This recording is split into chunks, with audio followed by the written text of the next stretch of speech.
Hello my beautiful souls, welcome to my YouTube channel tarot with Shivi triple. Dear, कैसे हैं आप सभी लोग? आई होप आप सभी लोग बहुत अच्छे हैं, बहुत अच्छे से अपना इनर वर्क कर रहे हैं। अगर आप मेरे चैनल पर आए तो रिक्वेस्ट करूंगी सब्सक्राइब करें इस चैनल को। वीडियो पसंद आता है तो लाइक दिस वीडियो। गाइस, एक जनरल कलेक्टिव और टाइमलेस रीडिंग है, आपसे जितना रेजोनेट करे उतना रखिए। चलिए शुरू करते हैं। आपके पार्टनर की करेंट एनर्जी देखते हैं इस वक्त।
क्या चल रहा है आपके पार्टनर की एनर्जी में?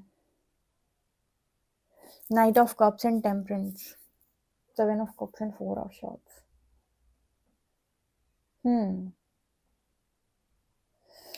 आपके पर्सन यूनिवर्स से ये कह रहे हैं कि अब प्लीज़, मैंने आपको सरेंडर किया, आप मुझे इस दुविधा से, इस कन्फ्यूजन से, इस दुख से, इस भ्रम से, इस माया जाल से प्लीज़ बाहर निकाल दो प्रभु।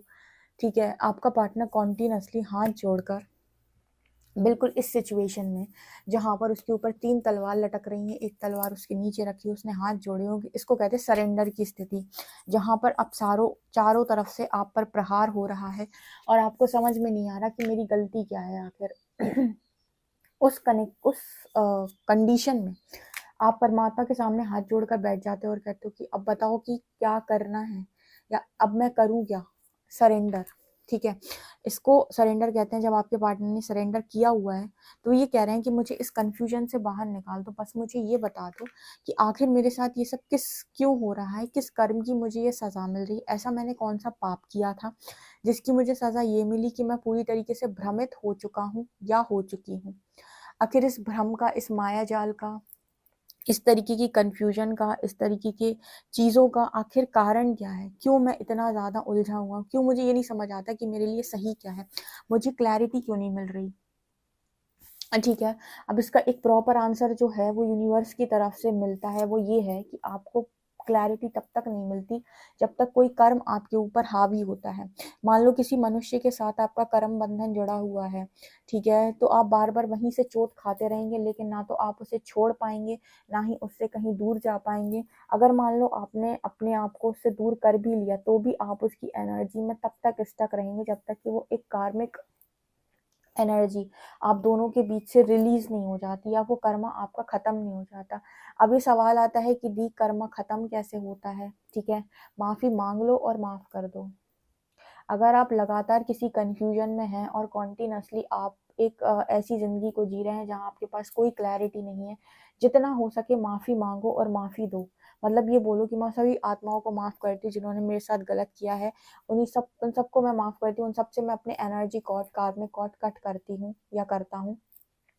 और मैं उन सभी लोगों से माफ़ी मांगता हूँ, इस जन्म की या पूर्व जन्म की, जिनके साथ मैंने जाने अनजाने गलती की है, उनका दिल दुखाया, उनकी आत्मा दुखाई है, उन सब से मैं माफ़ी मांगती हूँ। वो कृपया वो सभी आत्माएं ईश्वर की रज़ा में राज़ी होकर मुझे माफ़ करें।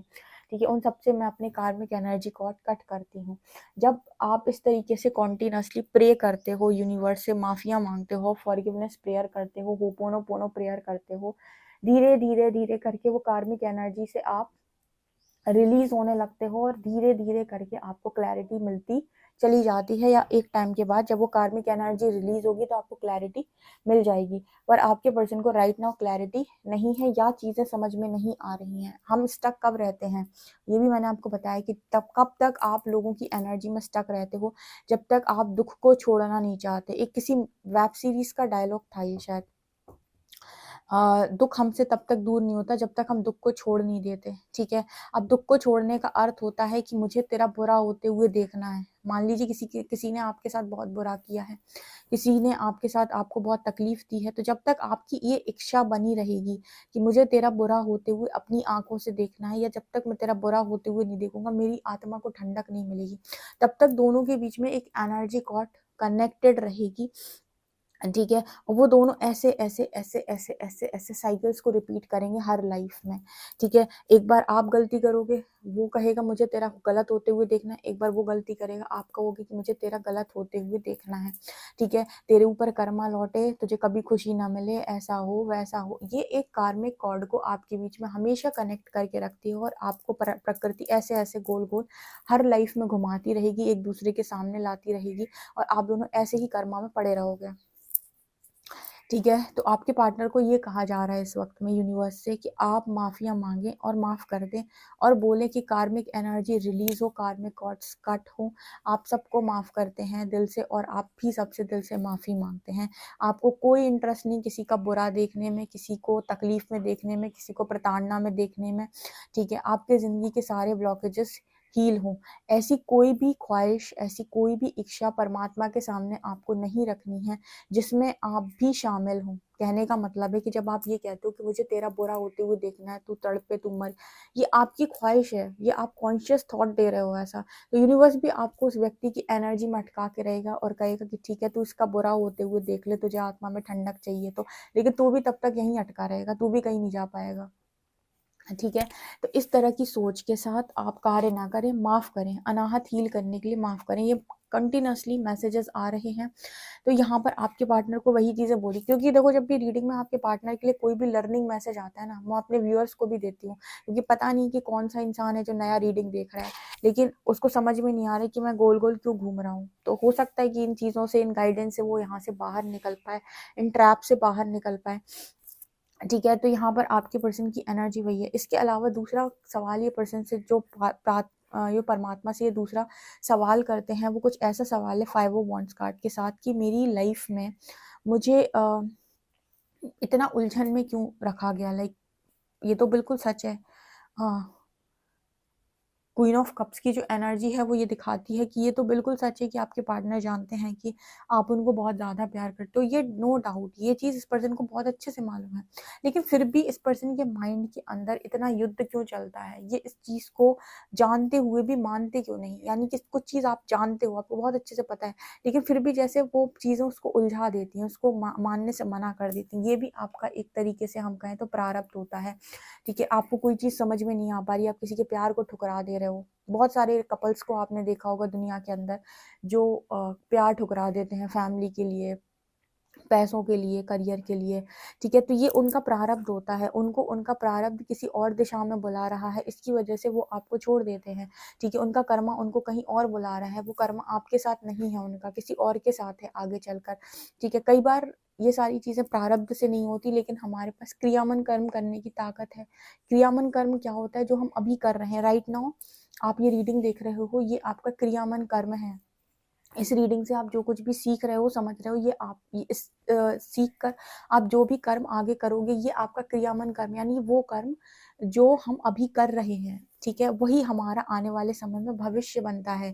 ठीक है, जो हम कहते हैं कि आपने आपके ऊपर प्रारब्ध आया, उसके बाद आपने क्रियामन कर्म किया, यानी आपने अपना रिस्पॉन्स किया, उसके बाद वो आपका भविष्य बनेगा, ठीक है, वो आपकी डेस्टिनी बनेगा। तो यहाँ पर नज़र आता है कि आप में से काफ़ी सारे लोग जो हैं वो सही जा रहे हैं, लेकिन आपके पार्टनर ये बात बहुत अच्छे से जानते थे, इसके बाद भी इन्होंने गलत डायरेक्शंस चूज़ करे हैं, जिनकी वजह से ये स्टक हैं और आज इस प्रेम से वंचित हैं।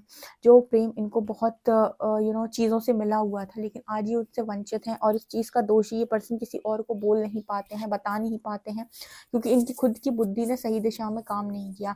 अब क्यों बुद्धि ने सही दिशा में काम नहीं किया? क्योंकि प्रारब्ध ऊपर चढ़कर बोल रहा था, ठीक है। लेकिन ये होता है कि एक चीज़ होती है जो मैंने पूरी स्पिरिचुअल जर्नी में सीखी है, एक लेसन देती हूँ आपको। प्रारब्ध आपके ऊपर कितना भी भारी आ जाए, कितना भी भारी प्रारब्ध आपके ऊपर आ जाए, तब भी आपके पास अपना रिस्पॉन्स करने की ताकत होती है, ठीक है। आप अगर अपना रिस्पॉन्स सही तरीके से करते हैं, यानी कि आप क्रियामन कर्म अगर अच्छा करते हैं, तो वो प्रारब्ध आपको तकलीफ नहीं दे पाएगा, ठीक है। वो मतलब वो प्रारब्ध आपका नया कर्म नहीं बनाएगा। लेकिन अगर आपने उस पर, जैसे मान लीजिए, मैं इसको बहुत अच्छे एग्जाम्पल के साथ समझाती हूँ। मान लीजिए कोई आपकी तरफ आया, उसने आपको जोर का थप्पड़ मारा, ये आपका प्रारब्ध था कि आज के दिन में आप उस व्यक्ति से पिट जाओगे, ठीक है।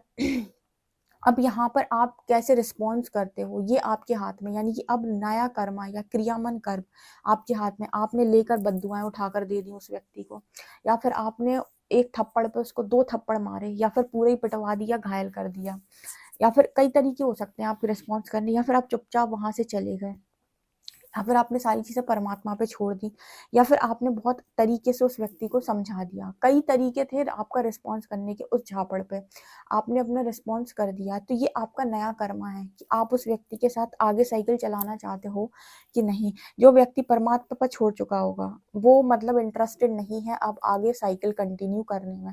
लेकिन जिसने एक थप्पड़ की जगह 10 थप्पड़ मारे, गालियां दी, उसके बाद उसको कर्सेस कर दिए, उसके बाद उसे हॉस्पिटलाइज्ड करवा दिया, इसका मतलब है कि आपने नया कर्मा यहाँ क्रिएट किया है। मतलब आप समझ गए होंगे क्या कहने की कोशिश किया मैंने। तो यहाँ पर वही एनर्जी इस पर्सन के लिए निकल के आ रही है। इसके अलावा सन मून की एनर्जी है आपके अंदर के आपके पर्सन के अंदर जो भी यिन और यांग है, उसे यूनिवर्स बैलेंस करने का प्रयास कर रहा है, क्योंकि आपके पर्सन हमेशा से मटेरियलिस्टिक बहुत रहे हैं, यानी कि हर वक्त चीज़ों को प्रैक्टिकली देखना और उसको वैसे ही डील करना। जैसे उन्हें लगता था कि ये ज़्यादा इंपॉर्टेंट है कि हम कैसे सर्वाइव करते हैं यहाँ पे, ये इंपॉर्टेंट नहीं है कि आप क्या कर्म करके सर्वाइव कर रहे हो। बेवकूफ़ी उस इंसान की होती है जो ये सोचता है कि मैं कैसे भी सर्वाइव कर सकता हूँ उस दुनिया में। इंपॉर्टेंट ये नहीं है तुम्हारा सर्वाइव करना, वो तो जानवर भी कर रहे हैं। तुम में और जानवर में सिर्फ इतना अंतर है कि भगवान ने तुम्हें बुद्धि देकर पहुंचाया है कि तुम जो भी कर्मा, तुम जो भी सर्वाइव करने के लिए काम करो, कर्मा देख कर करो, ठीक है। कर्म देख कर करो कि मैं क्या कर्म करके सर्वाइव कर रहा हूँ यहाँ पे। ये नहीं कि आप बस कुछ भी कर्म करके यहाँ सर्वाइव कर रहे हो, बहुत लंबे सर्वाइव नहीं कर पाओगे, निकल लोगे जल्दी। बहुत लंबा सर्वाइव करना है, अच्छा सर्वाइव करना है, तो यहाँ पर अच्छे कर्म के साथ करो, नहीं तो जी तो जानवर भी रहे हैं, ठीक है। फिर तुम में और जानवर में अंतर क्या है? उन्हें कर्म करना समझ में नहीं आता, तुम्हें कर्म करना समझ में आता है, ठीक है ना। तो यहाँ पर वही एनर्जी निकल के आ रही है कि आपके पार्टनर को ये चीज़ नहीं समझ आ रही थी, जो कि इन्हें बहुत अच्छे से यूनिवर्स के द्वारा समझाई गई है। मून की एनर्जी दिखा रही है कि आपके पर्सन जो है वो आपके लिए भावनात्मक तौर पर बहुत बहुत बहुत ज़्यादा लविंग है, लेकिन आपके पार्टनर ये को मतलब जैसे ना लविंग एनर्जी होते हुए भी आप किसी के प्रति डिसेप्टिव हो, धोखेबाज हो, तो इसका क्या मतलब है? मतलब अगर आप किसी से प्यार करते हो और फिर आपको चूज करने का मौका मिलता है और उसमें फिर आप अपना स्वार्थ देख लेते हो, तो ये गलत है, ठीक है, ये गलत है। स्वार्थ अगर आप चूज कर रहे हो उस टाइम पीरियड में, आप कुछ भी करो, बैलेंस करो, पर ये नहीं कर सकते आप कि एक को खुश करने के लिए आप दूसरे के साथ दगाबाजी कर दो, या दूसरे को आप इग्नोर कर दो, या उसके साथ झूठ बोल दो, उसके साथ आप गलत हरकतें कर दो। ये चीज़ इस पर्सन को बहुत अच्छे से रियलाइज हुई है यहाँ पर, या समझ में आ रही है धीरे धीरे। इसके अलावा यहाँ night of cups and temperance, जितनी हीलिंग होती जाएगी उतना ये समझ में आता जाएगा कि भैया उठाओ अपने बैग वैग पैक करो, चलो वहीं ठीक है, हीलिंग होगी और इंसान वहीं आएगा जहाँ से गया था। यहाँ पर 5 ऑफ कप से, क्योंकि जहाँ पर गया है वहाँ रिग्रेट के अलावा कुछ नहीं हाथ लग रहा है, लेसन्स के अलावा कुछ हाथ नहीं लग रहा है, ठीक है। एक तरीके से कहें गिल्ट के अलावा, ठीक है, एक पछतावे के अलावा कुछ भी हाथ नहीं लग रहा है। ये चीज़ यहाँ पर निकल के आई है। काफ़ी अच्छी रीडिंग है, काफ़ी खूबसूरत रीडिंग है, काफ़ी कुछ सीखने को इस रीडिंग से मिला है। आपने इस रीडिंग से क्या अच्छी बात को सीखा, ज़रूर कमेंट सेक्शन में लिख कर बताएं। ओके गाइस, तो ये आप लोगों के लिए रीडिंग है। वीडियो पसंद आए तो please like this video, subscribe my channel, and personal reading के लिए आप मुझे व्हाट्सएप कर सकते हैं। Thank you so very much.